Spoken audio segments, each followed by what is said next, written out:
Colin Kaepernick pays price of standing up for justice. All-Pro Seattle Seahawk cornerback Richard Sherman is right.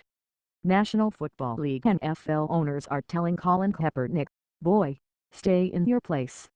Kaepernick is the outspoken backer of the Black Lives Matter movement who sat and then knelt during the national anthem last year and cannot find a job for the 2017 season. And the term boy, used by white segregationists in the American South to denigrate and belittle black men, is no overstatement.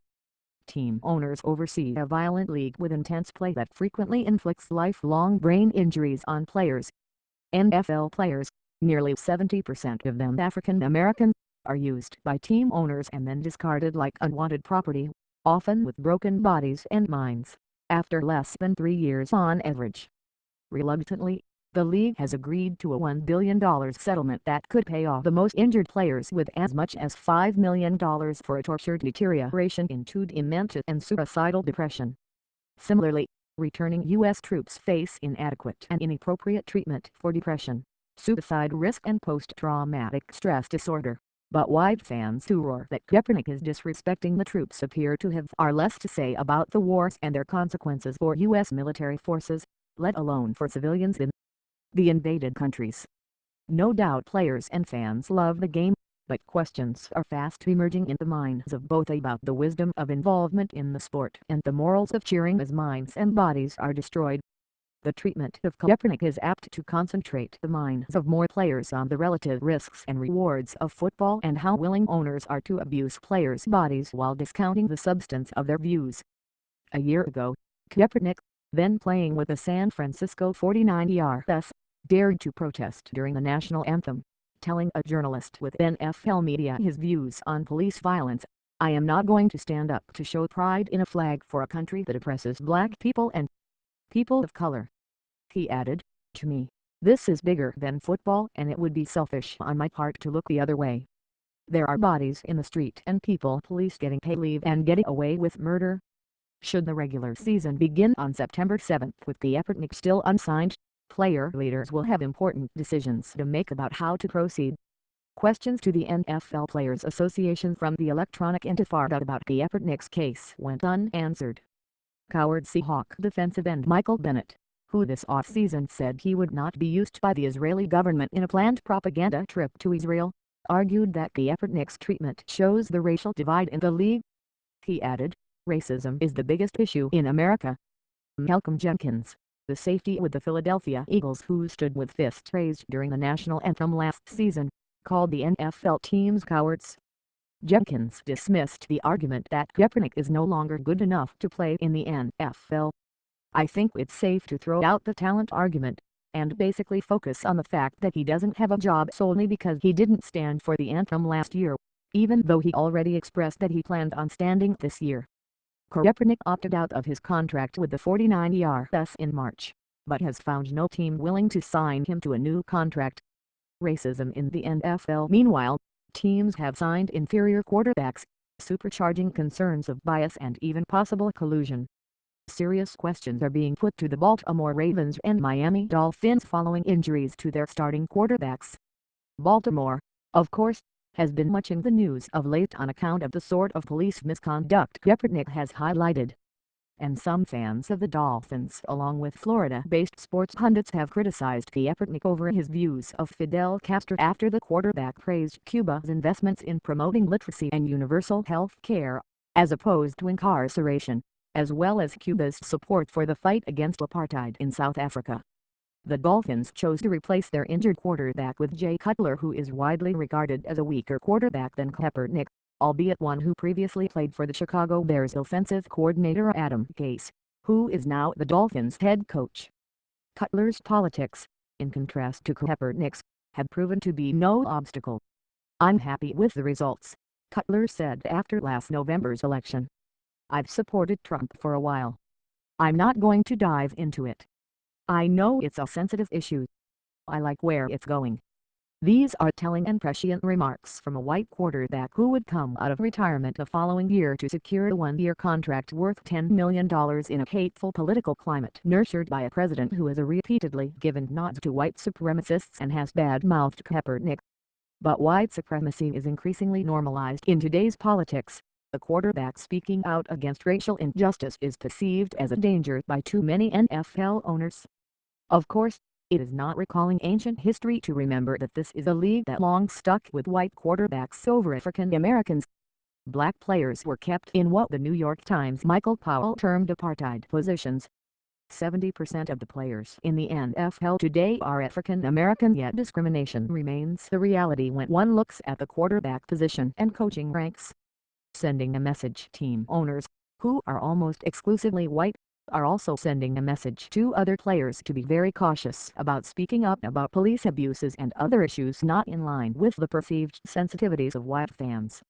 Even if Kaepernick finally gets offered a contract this summer, the message has been delivered to athletes: keep your mouths shut on social justice issues, particularly when the national anthem is being played.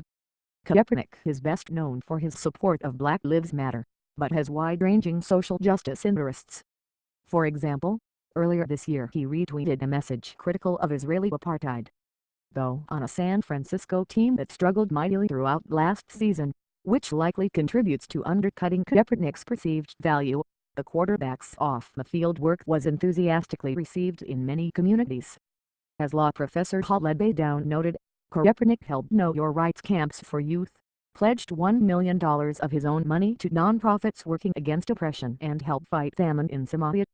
Yet so far, many fans calling sports radio and writing letters to the editor have indicated they would rather field a quiescent team and lose than one calling for equality and win.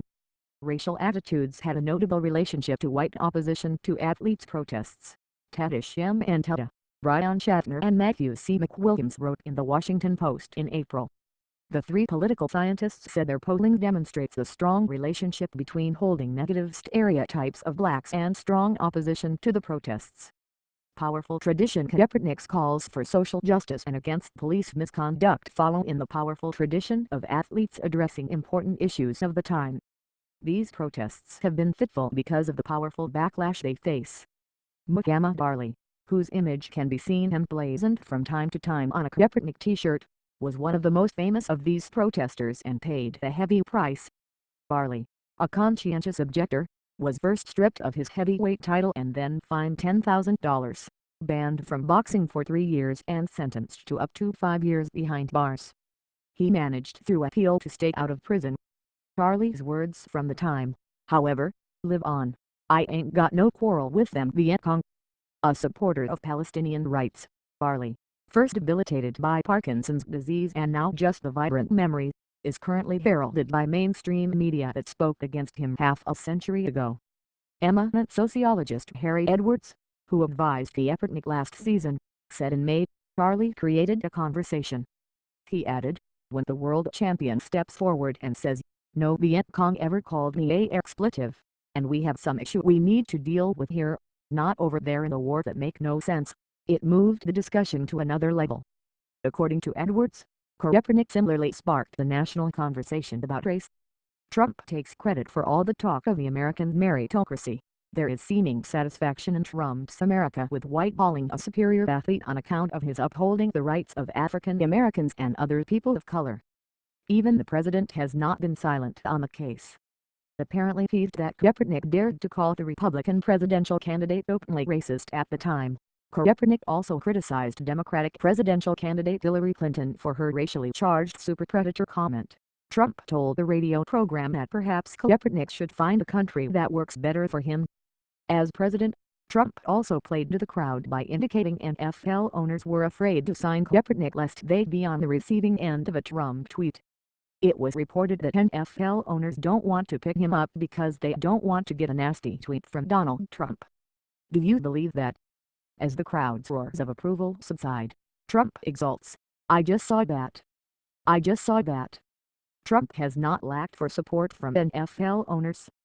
Team owners Dan Snyder of the openly racist Washington Redskins, Stan Kroenke, Bob McNair and Shahid Khan all contributed $1 million for inauguration festivities. So, too, did Robert Kraft, who has been active in promoting propaganda trips to Israel by current and former NFL players. Trump connected Woody Johnson, owner of the Jets, for his part signed the weaker option in Josh McCown to play quarterback for his lackluster team. According to the New York Times, The team owner opined that he did not think much of Kaepernick's protest. Notably, Johnson will be the next U.S. ambassador to the UK. Writing in The Hollywood Reporter, retired basketball superstar and former U.S. Global Cultural Ambassador Kareem Abdul-Jabbar raised concerns about the political leanings of NFL owners as a factor in Kaepernick's situation. Perhaps a contributing factor is that the NFL owners tend to contribute more money to Republican political campaigns, and therefore have more of a philosophical interest in not wanting to hear the players' messages about social injustice. The owners undoubtedly have a friend in Trump. Not only does the president extol the virtues of getting rough with people detained by police, but he scoffs at football concussions as a little ding on the head that should not stop players who are supposed to be tough. He is moreover surrounded by advisors who engage in racism and are dismissive of social justice concerns. Next steps: it remains to be seen whether we have reached the tipping point for players concerned not just about brain injuries, but their right to speak freely. Will players such as Kaepernick, Margaret Lewis and Michael Bennett, and Malcolm Jenkins continue to speak out and find more teammates to support them, or will the retaliation against Kaepernick have a chilling effect? Edwards, the sociologist who advised Kaepernick, says, if they are stupid enough to make a martyr out of Kaep, it's going to get even more interesting. Civil rights groups and filmmaker Spike Lee have announced a rally outside NFL headquarters in New York on August 23 in support of racial justice and free speech. An online petition to boycott NFL games until Kaepernick is signed to a contract has already garnered over 150,000 signatures and is growing quickly.